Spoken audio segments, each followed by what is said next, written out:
అందరికీ గురు పౌర్ణమి సందర్భంగా హృదయపూర్వక శుభాకాంక్షలు. 15వ శతాబ్దానికి చెందిన కబీర్దాసు గారు ఉత్తరప్రదేశ్కు చెందిన గొప్ప కవి, తత్వవేత్త, సంఘ సంస్కర్త.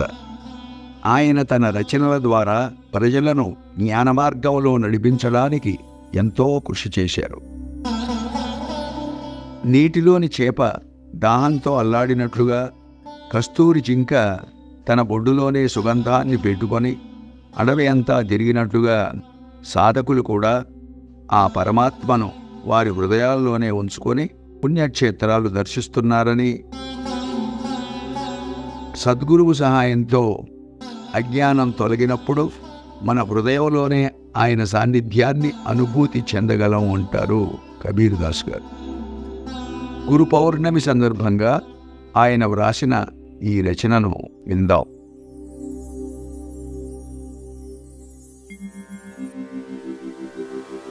నీటిలోన ఈదాడే చేపకు దప్పికతో వెతకలిగేనట, బొడ్డునే కస్తూరి ఉందని తెలియని జింకవన మెల్ల వెదకునట. సత్యదర్శనం కాని సాధకులు క్షేత్ర దర్శనం చేతురట. ఇదిగని అయ్యో ఇదేమి తీరని ముసిముసిగానే నగుదునిట. ఇదిగని అయ్యో ఇదేమి తీరని ముసిముసిగానే నగుదునిట.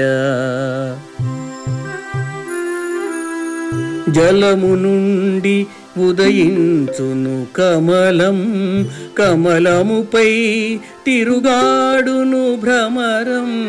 మనసే ఈ ముల్లోకపు నిలయం, అందరికిది వర్తించే సత్యం.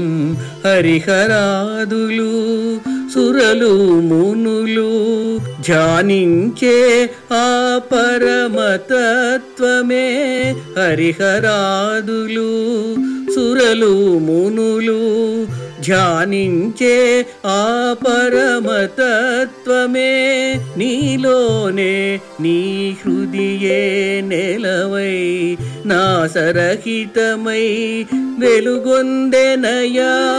నీలోనే నీ హృదయే నెలవై నాసరహితమై వెలుగొందెనయా.